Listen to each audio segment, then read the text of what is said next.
Dear students, आज हम आपके लिए एक नया कॉन्सेप्ट लेके आए हैं जो कि है special trick to solve special quadratic equation.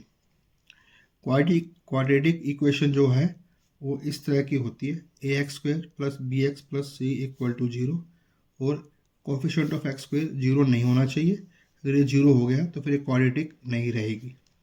अब इसको सोल्व करने के हमारे पास दो तरीके हैं।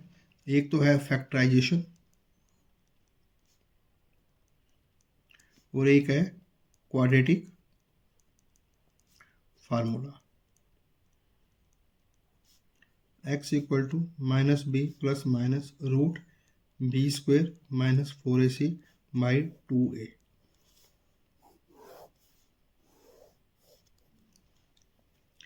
और ये दोनों तरीके जो है काफ़ी टाइम कंज्यूमिंग है।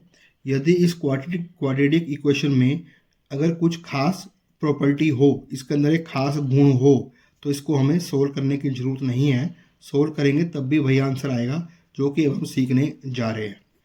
इफ़ a + b + c = 0, यदि a + b + c 0 हो तो उसके जो रूट्स आएंगे, then roots are x = 1 and c/a। और अगर हम इनसे भी सोल्व करेंगे तब भी यही आंसर आएंगे। आइए इसका जो है हम यूज़ करके देखते हैं। और हमें कहा गया है आप सोल्व कीजिए 2x² + x - 3 = 0। इसी को फिर दोबारा हम फैक्टराइजेशन से भी कर सकते हैं, क्वाड्रेटिक फार्मूले से भी कर सकते हैं, पर हम क्योंकि इस क्वाड्रेटिक इक्वेशन में ये गुण है, आप देख सकते हैं a 2 है, b हमारा 1 है और c हमारा -3 है। और a + b + c 2 + 1 + -3, 2 + 1 3 -3 0 है। तो इस क्वाड्रेटिक इक्वेशन में ये प्रॉपर्टी है। तो इसके जो रूट्स हैं वो आएंगे, roots are x = 1 c/a, 1 c is -3, a is 2, तो आवर आंसर इज 1 - 3/2। यदि इन दो तरीकों से भी सोल्व करेंगे तब भी यही दो आंसर ही आएंगे। आप करके देख सकते हैं।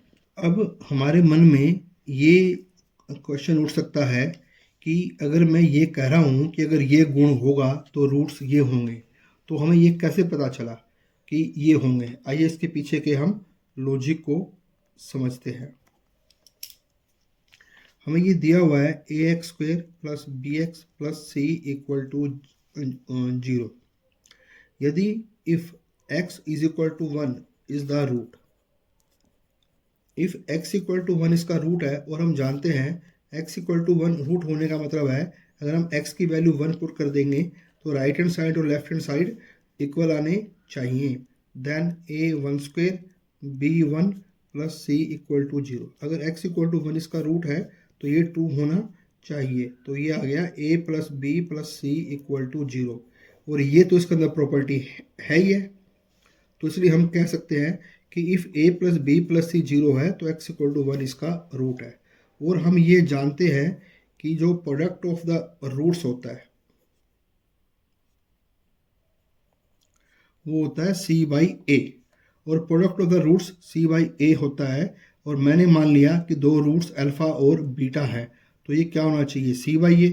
और एक रूट क्योंकि 1 है तो मैंने मान लिया अल्फ़ा इज़ 1। तो इससे कति क्लियर है कि बीटा को क्या आना पड़ेगा c/a, जो कि दूसरा रूट है।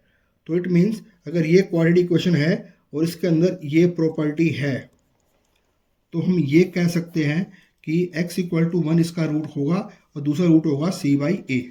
तो इस तरीके से ये लॉजिक हम डेवलप कर पाते हैं। अब ये क्वेश्चन है जो आप खुद ट्राई करेंगे। 2x² + 3x - 5 = 0। अब यहाँ भी देख सकते हो कि a + b + c हमारा 0 है, तो इसलिए ये सुनिश्चित है, कन्फर्म है, इसके रूट्स आएंगे, एक तो आएगा 1 और एक आएगा c/a। Thank you students. Dear students, इस तरह के नई नई ट्रिक्स और उनके पीछे के जो लॉजिक है ये समझते रहने के लिए आप हमारे कमिंग वीडियोस को देखते रहिए उस जो है इसके लिए आप हमारे चैनल को सब्सक्राइब कीजिए और बेल आइकन को प्रेस भी कीजिए और लाइक भी कीजिए। Thank you.